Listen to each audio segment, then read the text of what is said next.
আসসালামু আলাইকুম। ধারাবাহিক জৈব রসায়নের সিকিউ রিভিশন ক্লাসের দ্বিতীয় নম্বর ক্লাসে আমরা উপস্থিত হয়েছি। আজকে আমরা মূলত ধারাবাহিকভাবে আমরা কয়েকটা সিকিউ সলভ করব, যেই সিকিউ গুলো থেকেই বা যে টাইপের সিকিউ গুলো থেকেই আমাদের পরীক্ষায় প্রশ্ন আসে সাধারণভাবে। গত কয়েক বছর ধরে আসছে, ইনশাআল্লাহ আপনাদের বছরও আসবে। সিকিউ গুলো আমরা বেসিক আগে শিখে নিব, তারপরে সমাধানের দিকে যাব। আসুন, প্রথম যে সিকিউ সেটা হচ্ছে জ্যামিতিক সমানুতা বা সিস্টেন্স সমানুতা।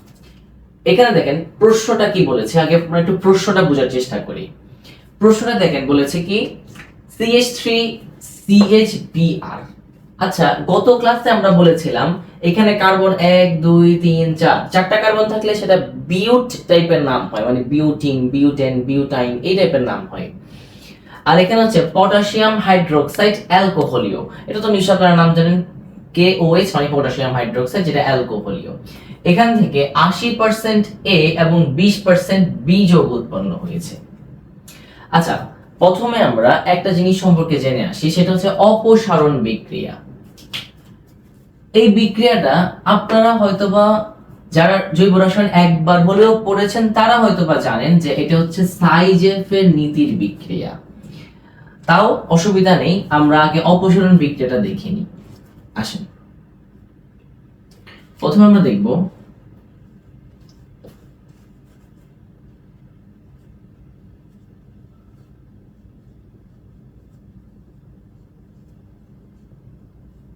অপসারণ বিক্রিয়া। মানে এখান থেকে কিছু না কিছু একটা অপসারিত হয়ে যাবে। যেমন আমরা সবাই এই যৌগটার সাথে পরিচিত, CH3 CH2 Cl, methyl chloride, ethyl chloride, এর সাথে আমরা সবাই নিশ্চয়ই পরিচিত। ইথাইল ক্লোরাইড কিংবা আপনার মানে অ্যালকাইল ক্লোরাইড যদি থাকে, মানে অ্যালকাইল হচ্ছে আর কত ক্লাসে পড়িয়েছিলাম, অ্যালকাইল ক্লোরাইড এবং অ্যালকাইল ক্লোরাইডের সাথে যদি আপনার কোন ধরনের পটাশিয়াম হাইড্রোক্সাইড কিংবা সোডিয়াম হাইড্রোক্সাইড এরকম কোন যৌগ, যেমন পটাশিয়াম হাইড্রোক্সাইড যদি যুক্ত থাকে, অ্যালকোহলীয় পটাশিয়াম হাইড্রোক্সাইড হতে হবে অবশ্যই।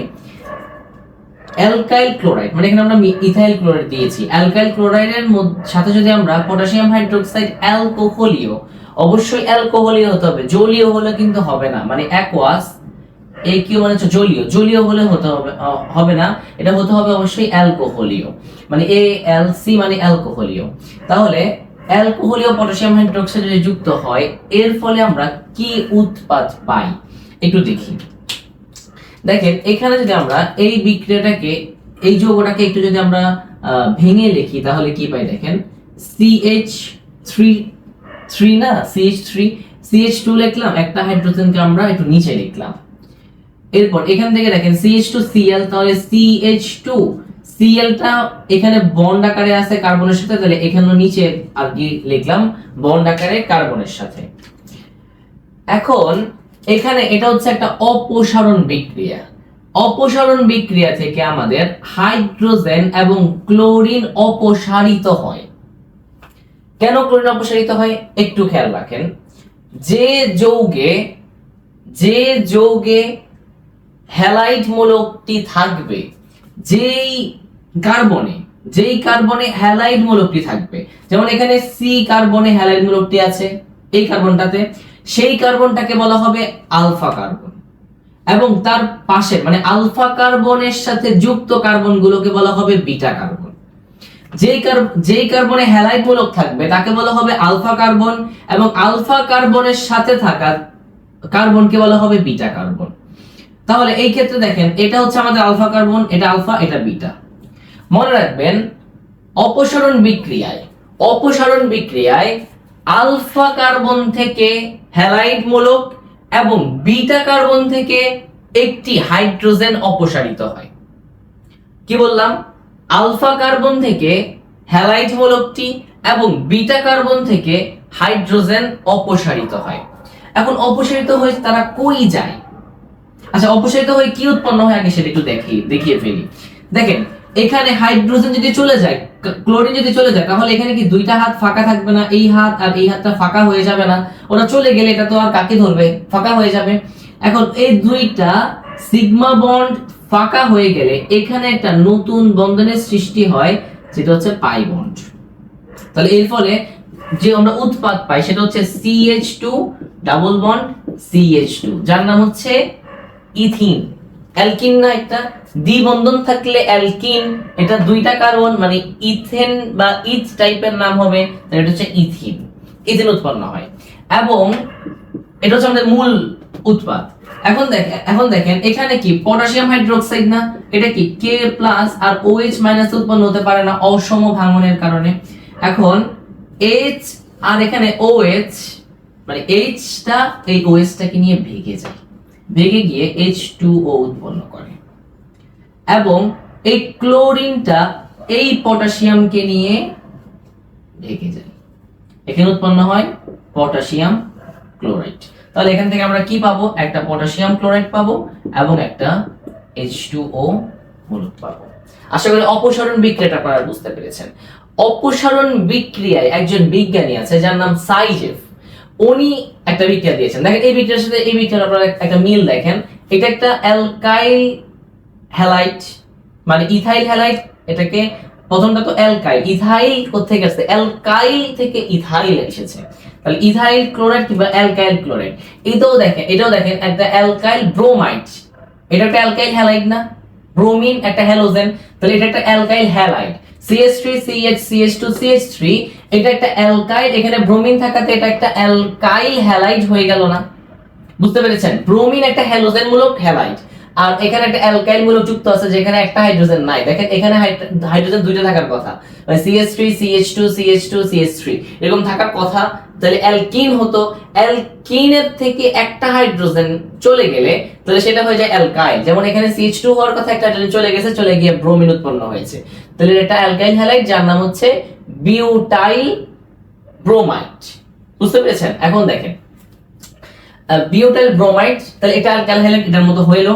এখন দেখেন পটাশিয়াম হাইড্রোক্সাইড অ্যালকোহলিও, পটাশিয়াম হাইড্রোক্সাইড অ্যালকোহলিও, তাহলে এটা একটা অপসারণ বিক্রিয়া। একটুকু আমরা বুঝতে পেরেছি এই বিক্রিয়াটা একটা অপসারণ বিক্রিয়া, এতটুকু আমরা ক্লিয়ার। এখন দেখেন এই অপসারণ বিক্রিয়াটা সাইজেফের নীতির বিক্রিয়া। এখন আমরা সাইজেফের নীতিটা পড়ব। সাইজেফের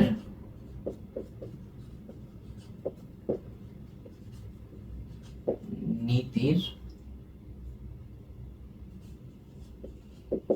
বিক্রিয়া। আচ্ছা আমরা একটু সাইজেফের নীতিটা পড়ি, এখানেই পড়ি।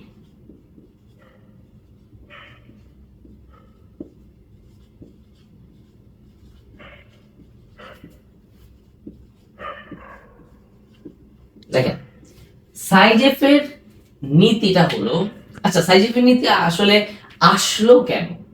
মানে অপসারণ বিক্রিয়া তো আছেই, আবার সাইজেফ কেন নীতি দিতে হলো এর একটা কারণ আমরা দেখি। আসেন, সাইজেফ নীতি দেওয়ার মূল কারণটা হচ্ছে এখানে দেখেন বিটা কার্বন কয়টা? এখানে আলফা কার্বনের পাশে কার্বন আছে একটা, সুতরাং বিটা কার্বন তো এখানে একটা। কিন্তু এই যৌগটাতে একটু দেখেন CH3 বন্ড CH। আচ্ছা ব্রোমিনটাকে আমরা আপাতত একটু নিচে লিখি, মানে হাতই তো ওই সোজাসুজি হাত দিয়ে ধরুক আর নিচে হাত দিয়ে ধরুক একই কথা। আর এখানে উৎপন্ন হয়েছে CH2, এখানে উৎপন্ন হয়েছে CH3 এখানে, এবং পটাশিয়াম হাইড্রোক্সাইড অ্যালকোহলিও। একটু দেখেন এখানে আমি কি বলেছিলাম, যে কার্বনে হ্যালোজেন মূলকটি থাকবে সেই কার্বনটাকে বলা হয় আলফা কার্বন, যে কার্বনে হ্যালোজেন মূলক থাকবে তাকে বলা হয় আলফা কার্বন। আলফা কার্বনের সাথে যে কার্বনগুলো থাকে তাদেরকে বলা হয় বিটা কার্বন। এটা একটা বিটা, এটা একটা বিটা। এইবার দেখা একটা ঝামেলা হয়ে গিয়েছে। আমি কি বলেছিলাম অপসারণ বিক্রিয়ায় আলফা কার্বন থেকে হ্যালাইড মূলক এবং বিটা কার্বন থেকে হাইড্রোজেন অপসারিত হয়। এখন এখানে বিটা কার্বন তো দুইটা, বুঝতে পেরেছেন? এখানে তো বিটা কার্বন দুইটা, তাহলে কোন কার্বন থেকে আসলে আমাদের হাইড্রোজেনটা অপসারণ হবে সেটার জন্যই সাইজেফ সাহেব নীতি দিতে হয়েছে। কি নীতি তিনি দিয়েছেন দেখেন, বিজ্ঞানী সাইজেফ তিনি বলেছেন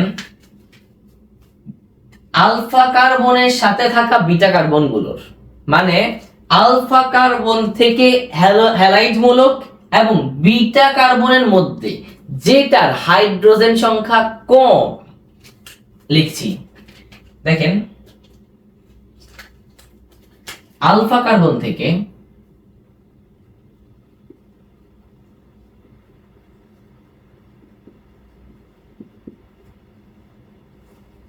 হ্যালাইড মূলক ও যে বিটা কার্বনে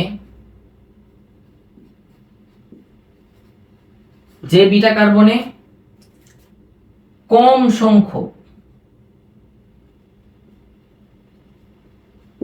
সংখ্যক হাইড্রোজেন পরমাণু থাকবে,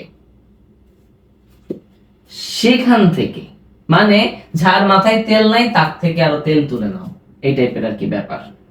মানে তেলে মাথায় তেল দাও টাইপের, মানে এখানে ওর মাথায় তেল আছে ওর থেকে নিবে না, ওর মাথায় তেল নাই ওর থেকে নিবে। হ্যালাইড মূলক ও যে বিটা কার্বনে কম সংখ্যক হাইড্রোজেন পরমাণু থাকবে, সে কার্বন থেকে একটি হাইড্রোজেন মূলক অপসারিত হবে।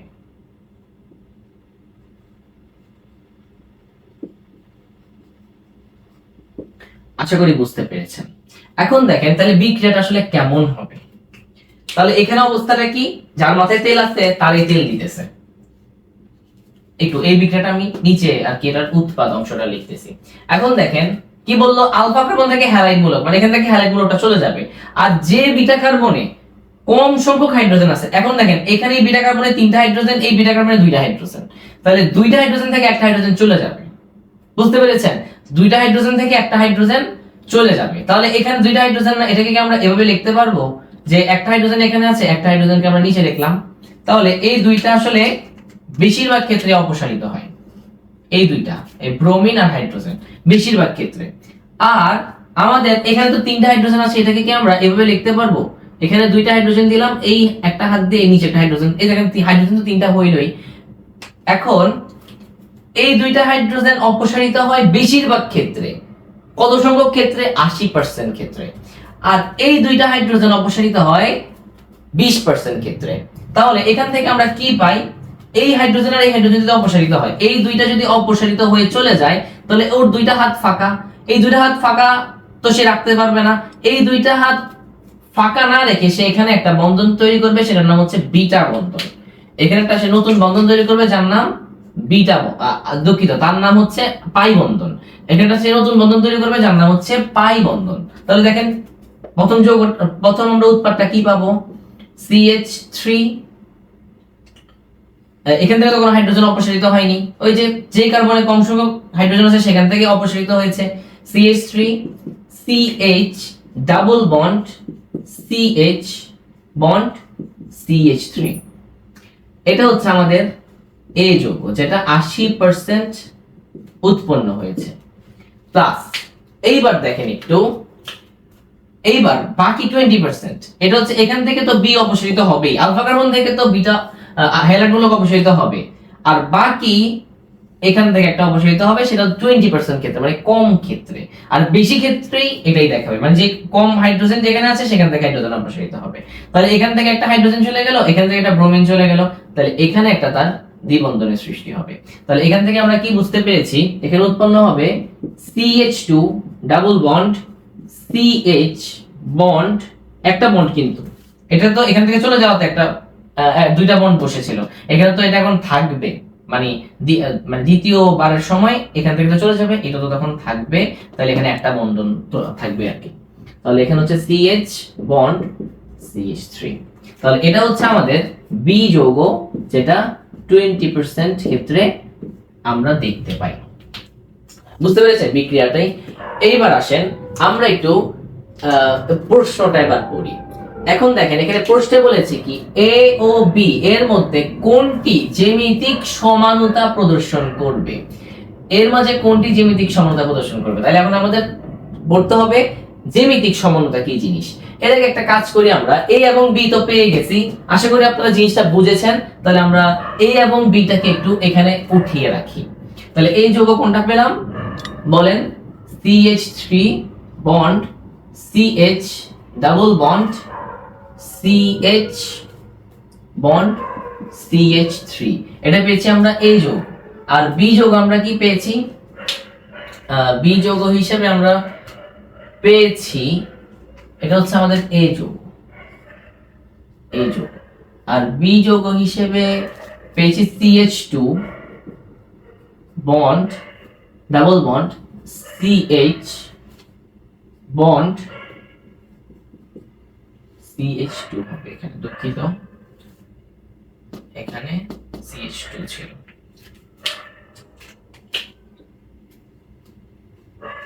CH2 bond CH3। তাহলে আমরা A থেকে পেলাম এটা, B থেকে পেলাম এইটা। এটা সম্পর্কে জেনে নিই। এখন জ্যামিতিক সমানতার দুইটা শর্ত, কি কি শর্ত দেখেন।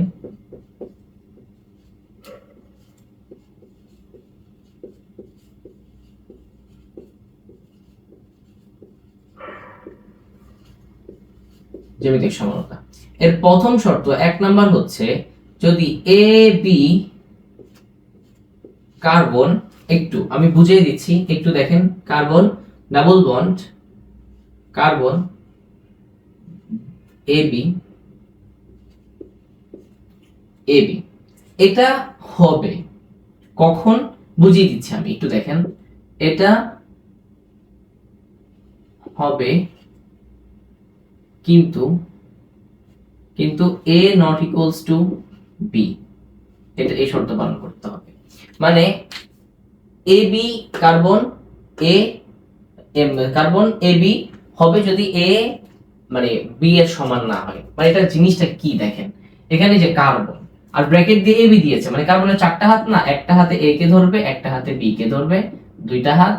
আবার এখানে দেখেন আবার কার্বন কার্বন আবার AB না, একটা হাতে A কে ধরবে, একটা হাতে B কে ধরবে। দেখেন কার্বনের চারটা হাত, এই দুইটা এই দুইটা, কার্বনের চারটা হাত, এই যে দুইটা, 1 2 3 4, চারটা হয়ে গেল। বুঝতে পেরেছেন?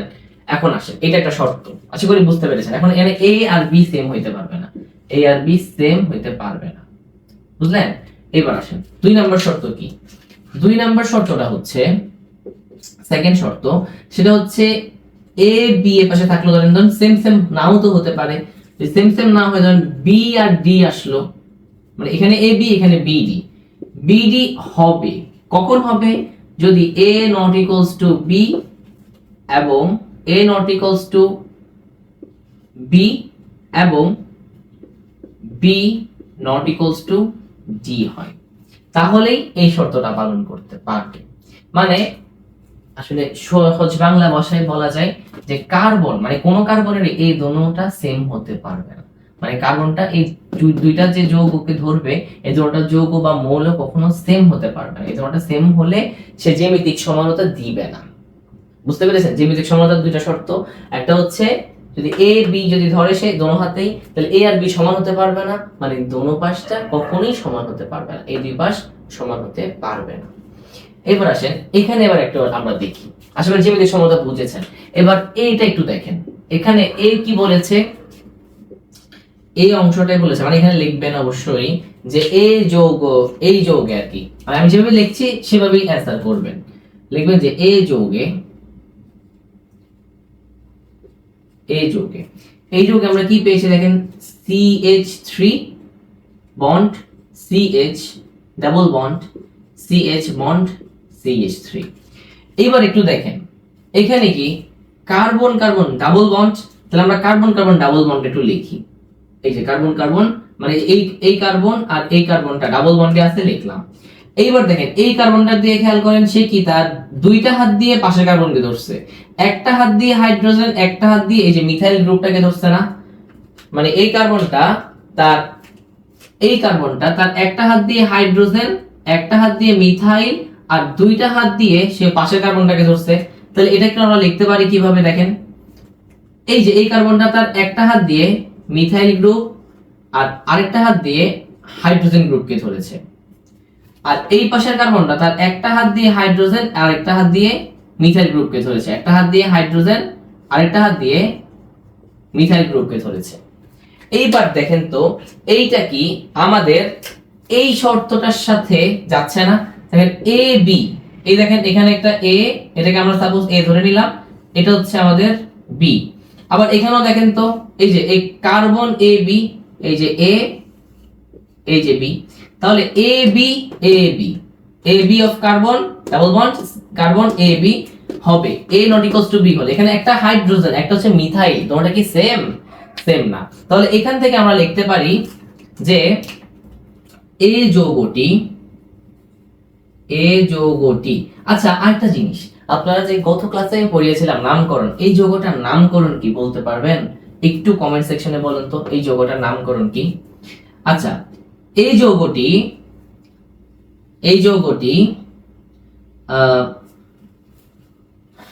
যৌগটি এক নং শর্ত, মানে এই যৌগটি A B carbon double bond carbon A B শর্ত পালন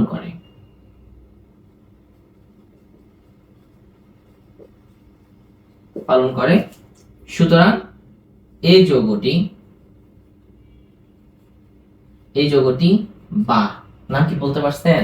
এই যৌগটির নাম হচ্ছে, দেখেন এই যে এখানে ডাবল বন্ড এখানে না, তাহলে এখানে একটাই শুধুমাত্র কার্যকরী মূলক আছে। তাহলে কিভাবে নামকরণ করলে কার্যকরী মূলকটা আমরা আগে পাবো? এখান থেকে নামকরণ করি, দেখেন 1 2 3 4, এই দেখেন এখানে 2 নম্বরে পেয়েছে, আবার এখান থেকে নামকরণ করলো 1 2 2 নম্বরই আমরা পাবো, যেখান থেকে করেন এক রকম পাবেন আর কি এই ক্ষেত্রে। তাহলে এখানে এটার নাম methane ethane butane, methane ethane propane butane, butane হওয়ার কথা কিন্তু ডাবল বন্ড থাকাতে এটা হয়ে যাবে বিউটিন। তাহলে এর নামটা আমরা বলতে পারবো এটা হচ্ছে বিউটিন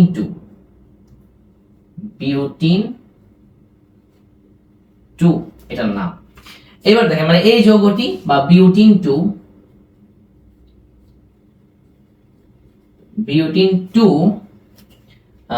জ্যামিতিক সমানতা প্রদর্শন করবে।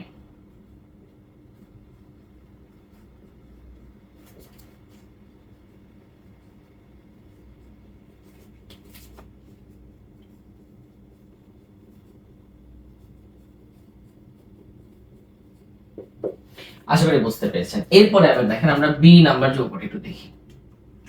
দেখেন এবার আমরা বি যৌগটা একটু দেখি। এই যে আমাদের বি যৌগে মানে এটা অবশ্য আপনারা উপরে নিচ করে লিখবেন আর কি খাতায়।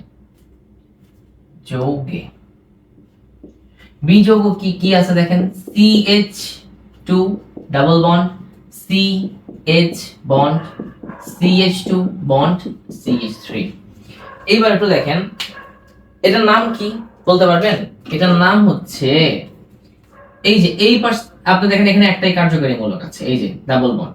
তাহলে আমরা যদি এই পাশ থেকে নামকরণ করি 1 2 3 4, তাহলে আমরা 1 নম্বর এই ডাবল বন্ডটা পাইলাম, 1 নম্বর কার্বনের ডাবল বন্ডটা পাইলাম। আর এই পাশ থেকে নামকরণ করলে 1 2 3 4, 3 নম্বর কার্বনে আমরা ডাবল বন্ড পাবো।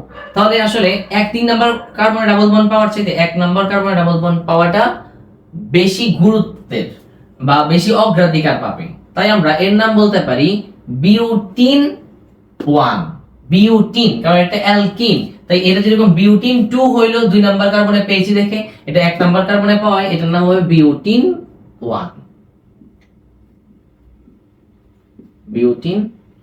1। এইবার আসেন এই যৌগতে, এখানে দেখেন এই যে এখানে দেখেন ডাবল বন্ডটা আছে। তাহলে এই কার্বন ডাবল বন্ড দ্বারা এই কার্বনের সাথে যুক্ত, এই কার্বনটি ডাবল বন্ড দ্বারা এই কার্বনের সাথে যুক্ত, এই কার্বনটি ডাবল বন্ড দ্বারা এই কার্বনের সাথে যুক্ত। আর এই কার্বনে দেখেন 2টা হাইড্রোজেন আছে, তার মানে এটা 2টা হাইড্রোজেন সে 2 হাতে ধরছে। এই কার্বনটার কাজ আমাদের শেষ করলাম, এই কার্বনটা। এবার এই কার্বনটায় আসেন, সে এই কার্বনটা 2 হাত দিয়ে পাশের কার্বনকে ধরছে, এই কার্বনটা 2 হাত দিয়ে পাশের কার্বনকে ধরছে, আবার একটা হাত দিয়ে হাইড্রোজেনকে ধরছে। দেখেন একটা হাত দিয়ে হাইড্রোজেনকে ধরছে, একটা হাত দিয়ে হাইড্রোজেনকে, আবার একটা হাত দিয়ে এই পুরো ইথাইল গ্রুপটাকে ধরছে না। তাহলে এখানে আবার দেখেন CH2 বন্ড CH3। বুঝতে পারছেন এই কার্বনের 4টা হাত, 2টা হাত দিয়ে পাশের কার্বনকে ধরছে, একটা হাত দিয়ে হাইড্রোজেনকে ধরছে, আর একটা হাত দিয়ে এই যে ইথাইল গ্রুপটাকে ধরছে। এইবার একটু দেখেন তো আমরা যদি একটু আমাদের শর্তের সাথে মিলাতে চাই, তাহলে এটাকে আমরা এ দিলে এটাকে কি আমরা বি দিতে পারবো? পারবো? পারবোই তো না। এটাকে আপনি বি দেন মানে a ইকুয়ালস টু বি, তার মানে a আর b তো সেম। আর এটাকে দেখেন a দিলেন a এর মতো যেহেতু সেম সেম, আর এটাকে দিলেন আপনি ডি, যেহেতু এটা কারোর সাথে মিল নাই। তাহলে এবার দেখেন, বা এটাকে আপনি বি দিতে পারেন যেহেতু কারোর সাথে মিল নাই, বি বা সি দেন। তাহলে এবার দেখেন এখানে এটা কি এই শর্তটা পালন করে? পালন করে। A B carbon, A B carbon, double bond carbon A B, carbon A B. কিন্তু এ আর বি তো এখানে সেম, এ আর বি তো সেম হওয়া যাবে না, তাই শর্তটা সে পালন করে না। আচ্ছা, এখানে নিচে যে সুন্দরভাবে নামটা লিখে দিবেন যে বিউটিন, বিউটিন 1, এখানেও নামটা লিখে দিবেন বিউটিন 2। দুঃখিত, এটার নাম বিউটিন 1, এটার নাম বিউটিন 2, দুঃখিত, বিউটিন 2। এবার দেখেন, তাহলে এখানে আপনি ব্যাখ্যাটা লিখে দিবেন যে বি যৌগটি, ব্যাখ্যাটা আপনারা নিজেরা লেখার চেষ্টা করেন। বি যৌগটি, বি যৌগটি AB of carbon, double bond carbon of AB শর্ত পালন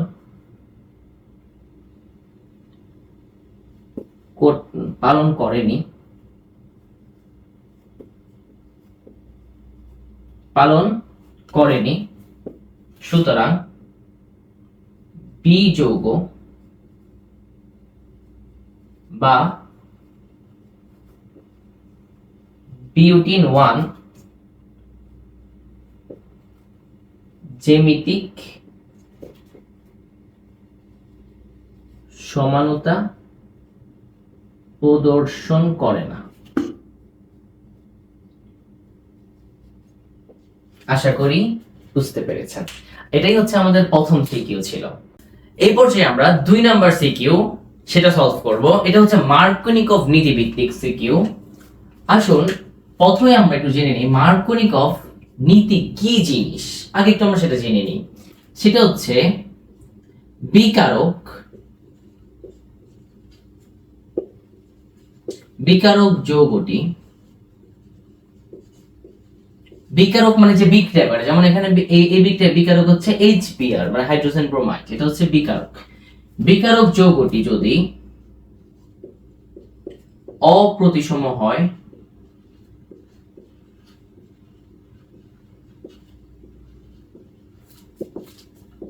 এবং বিকারক যৌগটি যদি অপ্রতিসম হয় এবং অসম্পৃক্ত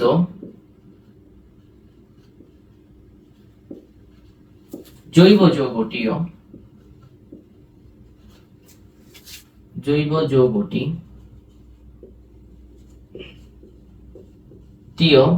যদি অপ্রতিসম হয়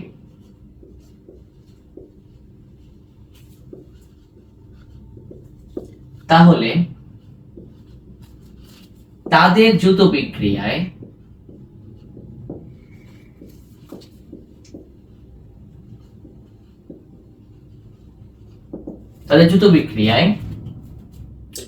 বিকারক যৌগের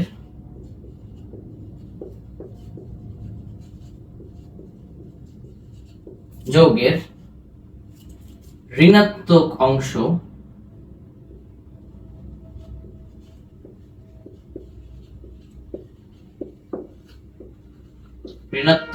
অংশ অসম্পৃক্ত জৈব যৌগের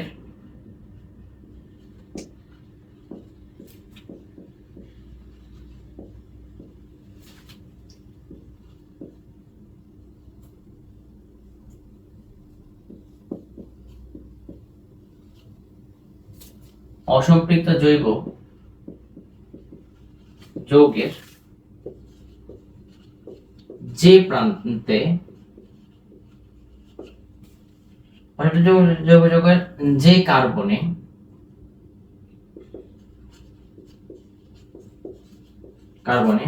কম সংখ্যক হাইড্রোজেন থাকবে,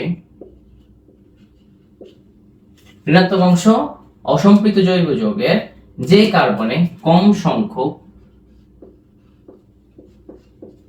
হাইড্রোকার্বন ও কম সংখ্যক হাইড্রোজেন থাকবে তাতে যুক্ত হয়।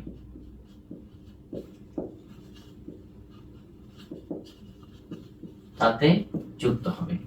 যেমন আমরা যদি এখন একটু এই বিক্রিয়াটা একটু লক্ষ্য করি তাহলে কি জিনিস, তাহলে কি জানতে পারবো। আচ্ছা, এর আগে আপনি কয়টা জিনিস জেনেছেন, যেমন অপ্রতিসম কি জিনিস। এখানে আমরা বারবার বললাম অপ্রতিসম অপ্রতিসম, এগুলো কি জিনিস। অসম্পৃক্ত এটা আমি পড়িয়েছি গত ক্লাসে। অপ্রতিসম হচ্ছে, ধরেন এখানে আমরা একটা জিনিস দেই CH3 CH2 double bond CH2। এখন দেখেন এটা যদি আমরা মাঝখান দিয়ে একটা কর্তন করি, কর্তন করলে আমরা কি পাবো, এই পাশে পাবো CH2, এই পাশে পাবো CH2।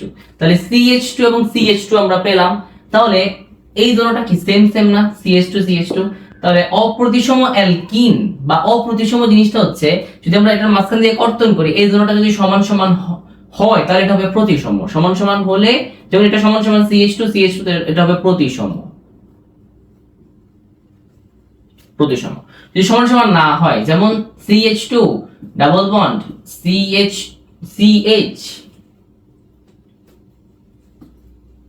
CH bond CH3।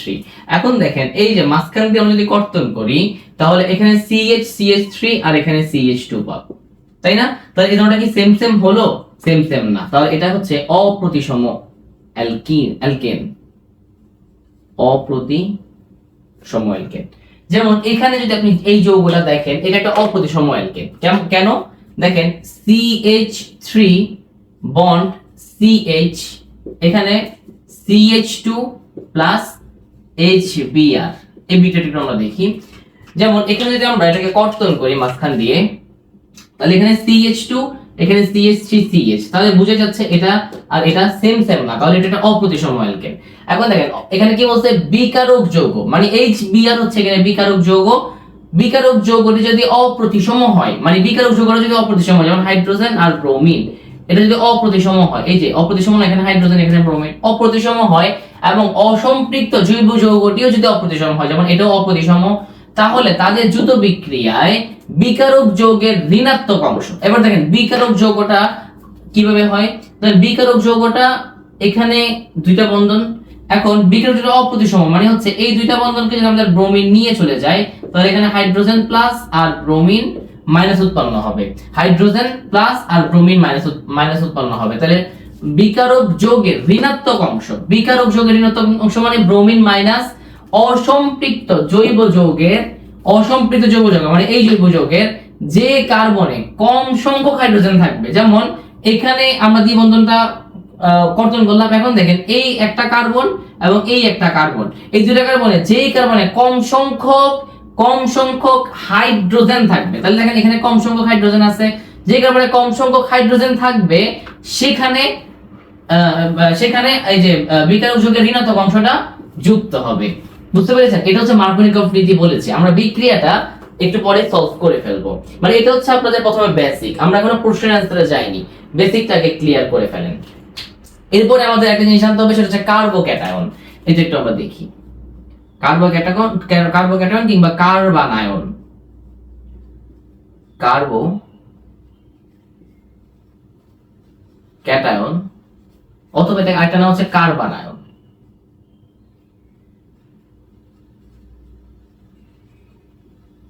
Carbanion এটা মূলত হচ্ছে এই যে সি এর উপর যদি প্লাস থাকে এটাকে বলা হয় কার্বানায়ন বা কার্বোক্যাটায়ন। কিংবা এটা আপনি আরবি ভাবে বলতে পারেন, যেমন CH3 মানে মানে অ্যালকাইল হ্যালাইড। অ্যালকাইল হ্যালাইড আছে না, অ্যালকাইল হ্যালাইড মানে এটা একটা অ্যালকাইল আর এটা একটা হ্যালাইড। তাহলে অ্যালকাইল হ্যালাইড যদি হয় কোন জায়গায়, অ্যালকাইল হ্যালাইড এটা যখন ভেঙে যায়, কিভাবে ভেঙে যায়, এখানে দুটো ইলেকট্রন আছে, এই দুটো ইলেকট্রনকে ক্লোরিন নিয়ে নিলে তাহলে এখানে হয়ে যায় ক্লোরিন মাইনাস, মানে এদের অপ্রতিসম ভাঙন যদি হয়, মানে এটা আপনি কার্বোক্যাটায়ন কি বলতে পারেন, যেমন আপনার অসম,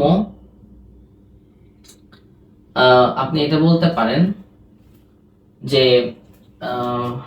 অ্যালকাইল হ্যালাইড এদের মধ্যে বা CH3Cl এদের মধ্যে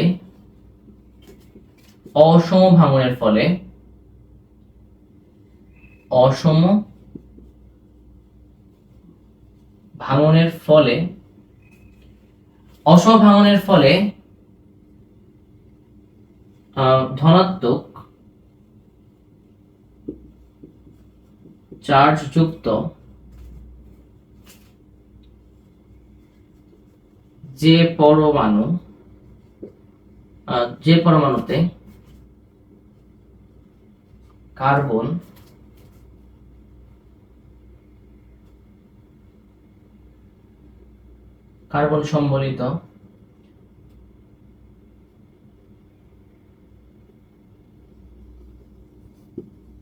সম্বলিত থাকবে তাকে কার্বোক্যাটায়ন বা কার্বন বলে। কার্বোক্যাটায়ন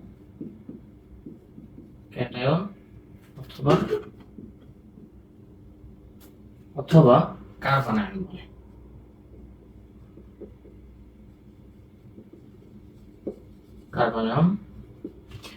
আশা করি আপনারা বুঝতে পেরেছেন কার্বনায়ন এবং কার্বোক্যাটায়ন।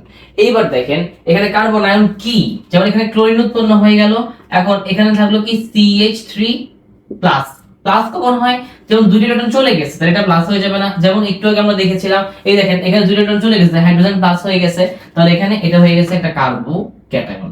এবার দেখেন আমরা আরেকটা জিনিস আমরা বেসিক ক্লিয়ার করতে হবে, সেটা হচ্ছে কার্বোক্যাটায়নের স্থায়িত্ব এবং সক্রিয়তা। কার্বোক্যাটায়নের স্থায়িত্ব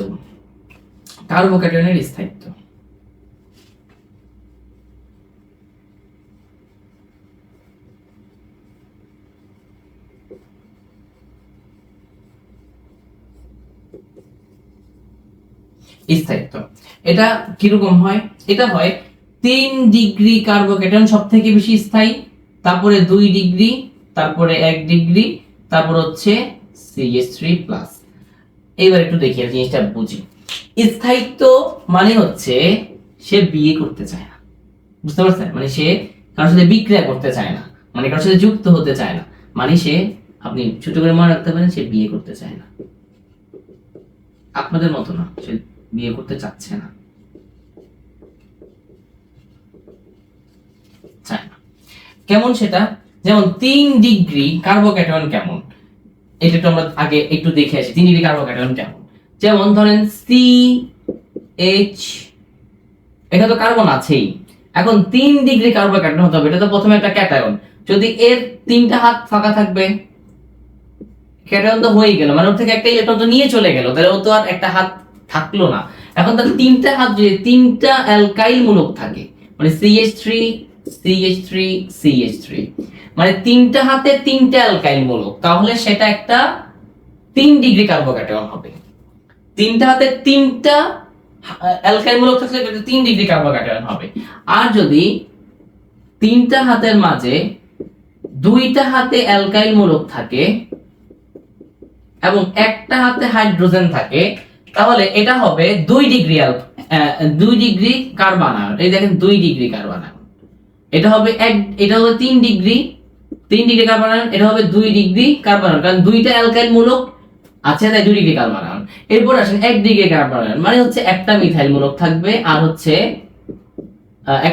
2টা হাইড্রোজেন থাকবে, মানে একটা মিথাইল মূলক থাকলে এটা হচ্ছে 1 ডিগ্রি কার্বনায়ন। এবার আসেন এখানে যে আমরা বললাম 3 ডিগ্রি 2 ডিগ্রি 1 ডিগ্রি, এটা বুঝে গেছেন। এবার আসেন কার্বনের স্থায়িত্ব, মানে কোনটা বেশি স্থায়ী। 3 ডিগ্রি বেশি স্থায়ী। কেন বেশি স্থায়ী দেখেন, ধরেন এই 3 ডিগ্রির সাথে বিক্রিয়া করতে আসলো একজন সুন্দরী রমণী A-। এখন এটা আপনি আপাতত মনে রাখতে পারেন, কার্বনটা হচ্ছে বর আর এটা হচ্ছে ধরেন এমনিতেই একজন তরুণী ফেসবুকের বা রমণী, আর এগুলো হচ্ছে এই যে আমাদের যে জামাই সাহেব, এই যে জামাই বরের 3 জন স্ত্রী, মানে এগুলো হচ্ছে এক একটা বউ। এখন ধরেন তিনি অলরেডি 3 জন বউয়ের দায়িত্ব নিয়ে ফেলেছেন, এখন চতুর্থ বউয়ের দায়িত্ব নিতে গেলে যখন আমাদের কার্বন মহাশয় ভাববেন যে বিয়ে শাদী করা দরকার, তখন কি করবে, এই বউরা তার দিকে ইলেকট্রন মেঘ ঠেলে দিবে, মানে তার দিকে একটু চাপ দিবে বা আকর্ষণ বাড়িয়ে দিবে যাতে সে বিয়ে না করে, মানে সে পজিটিভ, তার দিকে ইলেকট্রন মেঘ ঢেলে দিবে, তাহলে ইলেকট্রন ঢেলে দিছে, তাহলে সে পজিটিভ ইলেকট্রন আবার তার কাছে আসছে, তাহলে পজিটিভের কাছে কিছুটা মাইনাস চলে আসছে, তাহলে পজিটিভ কি একটু একটু স্বাভাবিক অবস্থা বা নিউট্রাল অবস্থায় চলে আসার চেষ্টা করবে না, মানে সে পজিটিভ কিছুটা ইলেকট্রন তার দিকে ঠেলে দিছে, তাহলে পজিটিভ আর নেগেটিভ মিলে কিছুটা নিউট্রাল হয়ে যাবে।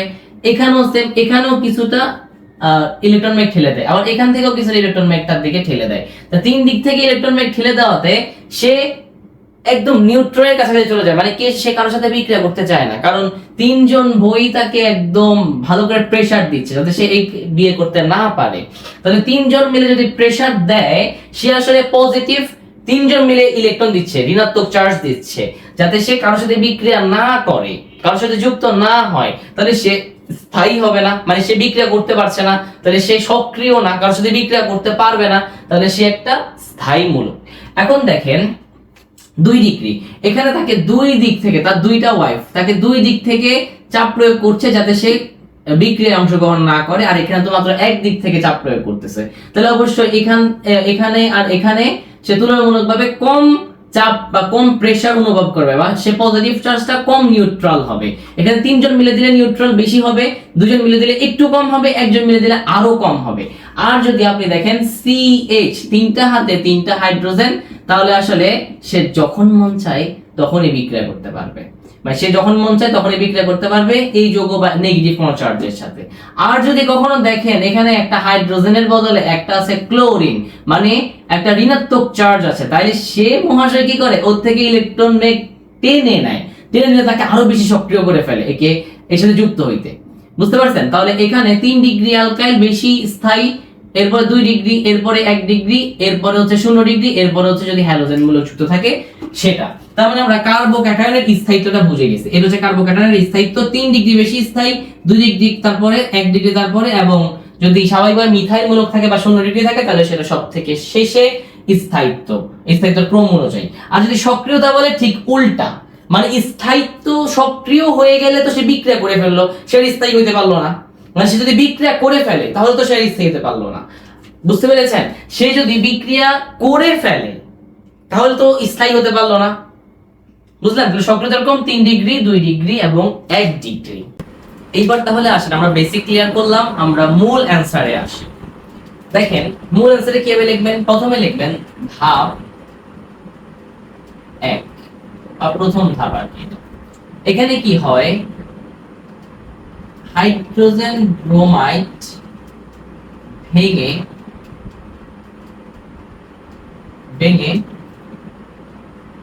ইলেকট্রোফাইল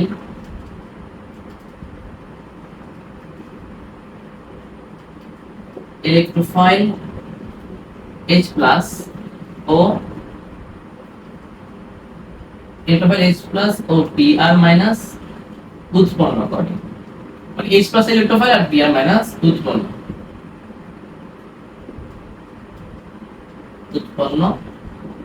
হয়। এটা কেমন, বা বিকারক বলতে পারেন, এখানে আসলে এটাকে বিকারক দিয়ে দিতে পারেন, এটা যেটা বিকারক HBr ভেঙে ইলেকট্রোফাইল H প্লাস এবং Br মাইনাস উৎপন্ন, মানে এখানে HBr টা যে আমাদের আছে সেটা এখানে ভেঙে গিয়ে H প্লাস ও Br মাইনাস উৎপন্ন করে। আশা করি বুঝতে পেরেছেন, এটা হচ্ছে একটা ইলেকট্রোফাইল আর এটা হচ্ছে ব্রোমিন। এরপরে দেখেন ধাপ 2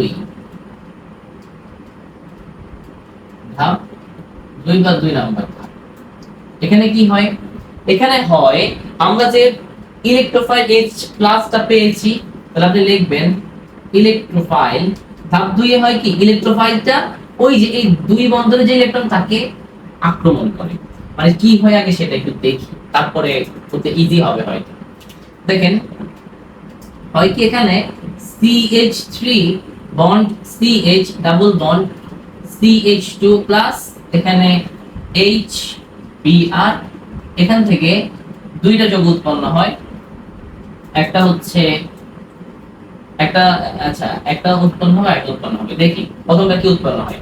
এখানে দেখেন দুইটা বন্ড না, তাহলে একটা কাজ করি, প্রথমে একটা কার্বন ধরে ইলেকট্রনটাকে টেনে নিয়ে গেছে, সাপোজ একটা কার্বন ইলেকট্রনকে টেনে নিয়ে গেছে, ইলেকট্রন ধরে রাখবে, তাহলে কি হবে, CH2 ধরি প্রথমে এই কার্বনটা ইলেকট্রনগুলোকে টেনে নিয়ে গেছে, তাহলে কি হবে CH2 বন্ড C, তাহলে এখানে একটা H তো থাকবে CH বন্ড একটা বন্ড, কারণ একটা দুই ইলেকট্রন যেখানে পাই ইলেকট্রন গুলোকে তো এই কার্বনটা টেনে নিয়ে গেছে, তাহলে এটা হবে CH2। তাহলে কার্বনটা টেনে নিয়ে গেলে এখানে কার্বনের একটা বন্ধন সে রয়ে যাবে, এই যে কার্বনের একটা বন্ধন।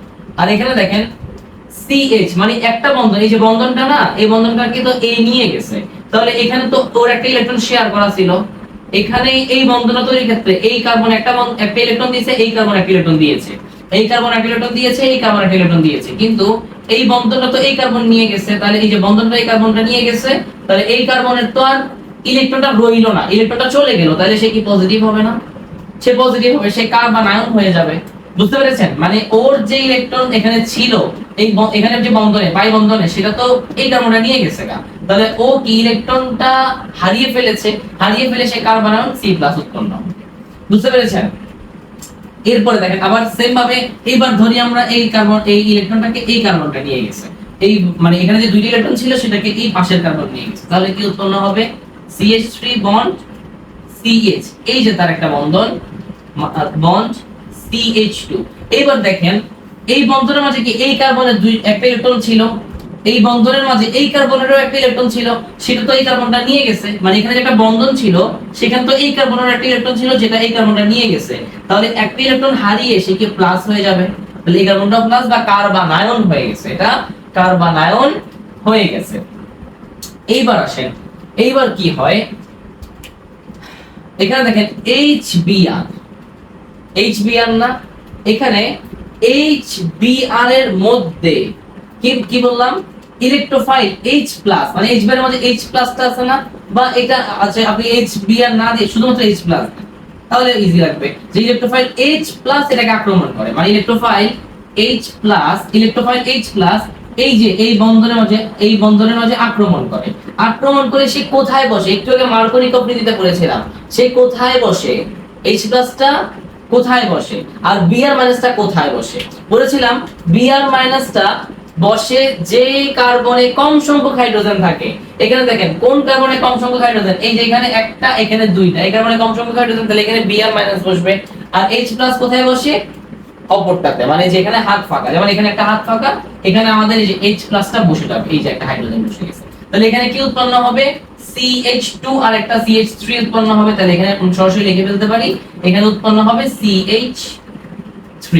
এরপর আবার দেখেন, এরপর এই যোগে এখানে একটা হাত ফাঁকা, তাহলে হাইড্রোজেনটা এখানে বসে যাবে, এই যে এখানে বসে গেছে, তো এখানে CH আর একটা H উপরে, তাহলে ধরোটাকে মিলে আমরা CH2 ওকে বলতে পারবো, CH2, তাহলে আর এই বন্ধুরা দিতে হবে না। বুঝতে পেরেছেন নিশ্চয়ই? তাহলে এখানে দেখেন এই কার্বন আয়ন, এটা একটা কার্বন আয়ন, কারণ কার্বনের উপর প্লাস, একটু আগে আমরা দেখলাম কার্বন আয়নটা দুই ডিগ্রি, কেন দুই ডিগ্রি, কারণ এই দেখেন দুই পাশে দুইটা মিথাইল গ্রুপ, দুঃখিত এখানে একটা, এখানে 3, এই যে কিন্তু 3 ছিল, এখানে দেখেন এই কার্বন আয়নটা দুই ডিগ্রি কার্বন আয়ন, কেন, কারণ তার দুই পাশে দুইটা মিথাইল তার ইলেকট্রন মেঘকে এখানে ঠেলে দিচ্ছে, তাহলে দুই পাশে দুইটা মিথাইল গ্রুপ ইলেকট্রন মেঘকে ঠেলে দিচ্ছে দেখে এটা হচ্ছে 2 ডিগ্রি কার্বন আয়ন, তাহলে আপনি লিখতে পারেন এটা হচ্ছে 2 ডিগ্রি কার্বন আয়ন, আর এটা হচ্ছে 1 ডিগ্রি কার্বন আয়ন। কেন 1 ডিগ্রি, দেখেন এখানে কার্বন আয়ন এবং এটা হচ্ছে একটা ইথাইল গ্রুপ, একটাই তো গ্রুপটাকে ঠেলছে, তাহলে ইথাইল গ্রুপ তাকে ইলেকট্রন মেঘকে ঠেলে দিচ্ছে, তাহলে এটা হচ্ছে 1 degree carbon ion, 1 degree carbon ion. এইবার দেখেন, এবার আপনি এটা তো লিখছেন, এটা বিক্রিয়া, এখন এটা মানে প্রথমে ব্যাখ্যা দিতে হয়, পরে বিক্রিয়া লিখতে হয়, তাহলে ব্যাখ্যা দেন, electrophile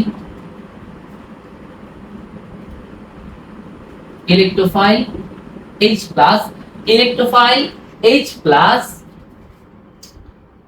electrophile H+ অপ্রতিসম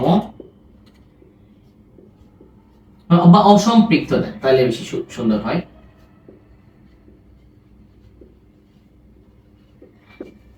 electrophile H+ অসম্পৃক্ত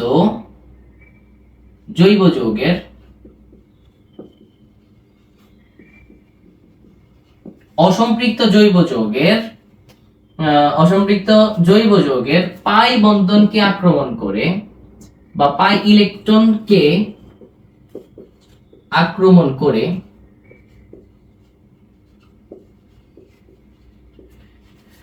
কি করে পাই ইলেকট্রনকে আক্রমণ করে কম শক্তি সহযোগে। কেন কম শক্তি সহযোগে দেখেন, একটা জিনিস দেখেন, এখানে কার্বন আয়ন সে কি দুই পাশ থেকে ইলেকট্রন ঠেলে দিচ্ছে, এর ফলে সে তার কি স্থায়িত্ব বেশি, স্থায়িত্ব বেশি না, একটু আগে দেখলাম 2 ডিগ্রি বেশি স্থায়িত্ব নাকি 1 ডিগ্রি, 2 ডিগ্রি বেশি স্থায়িত্ব।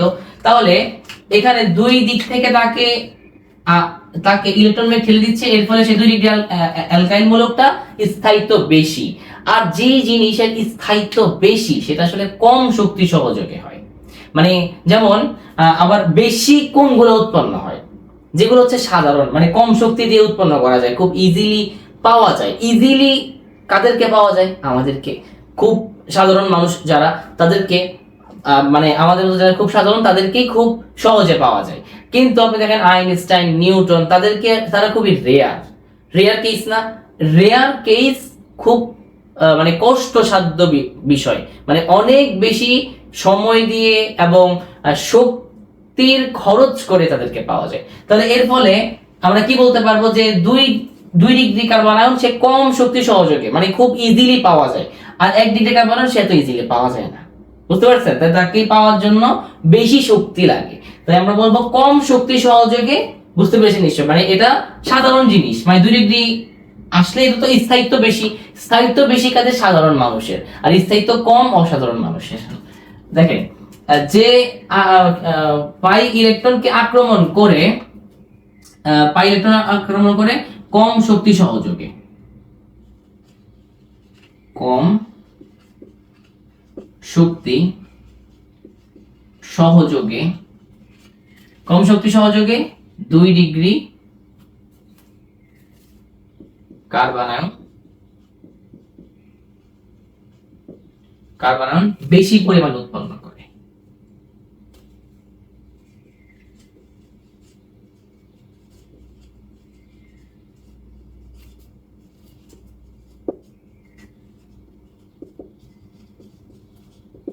আশা করি বুঝতে পেরেছেন। এরপর আরেকটা ধাপ আছে, ধাপ 3, সেটা করলেই শেষ। ধাপ 3। ধাপ 3 এ কি হয়? এই যে 2 ডিগ্রি কার্বন আয়ন সেটা ব্রোমিনের সাথে বিক্রিয়া করে আমাদের যৌগটা ফিল আপ করে। মানে আপনি লিখবেন যে 2 ডিগ্রি কার্বন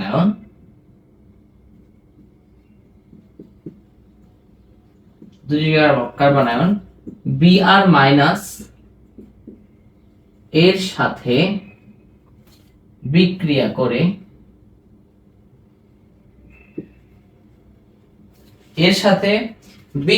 করে যৌগ উৎপন্ন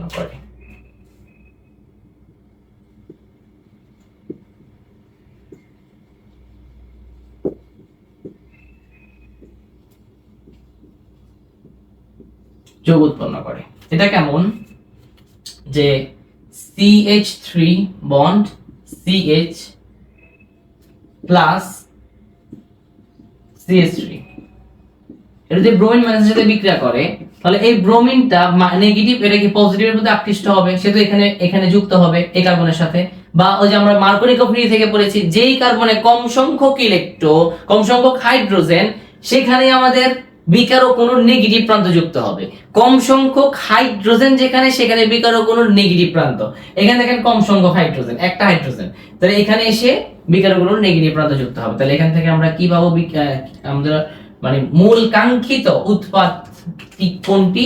সেটা হচ্ছে CH3 বন্ড CH, এখানে বসবে ব্রোমিন প্লাস, দুঃখিত এটা বন্ড হবে, বন্ড CH3, কিংবা এটাকে আপনি ব্র্যাকেট দিয়েও লিখতে পারেন, মানে এটাও লিখতে পারেন, চাইলে এটাও লিখতে পারেন, CH3 CH Br CH3। তাহলে এটা বেশি পরিমাণ উৎপন্ন হবে 90% ক্ষেত্রে। মানে আপনি এটা লিখে দিবেন এখানে অবশ্যই 90%, এখানে লিখে দিবেন 10%। বুঝতে পেরেছেন? মানে বেশি পরিমাণ উৎপন্ন করে কেন? এই যেখানে যে প্রশ্ন চাইছে আমাদের, এই যৌগটি বেশি পরিমাণে উৎপন্ন হওয়ার কারণ কি? কারণ হচ্ছে এর স্থায়িত্ব। এর স্থায়িত্ব বেশি, তাই এটি বেশি পরিমাণে উৎপন্ন হয়। আশা করি দ্বিতীয় সিকিউটা আপনারা খুব ভালো করে বুঝেছেন।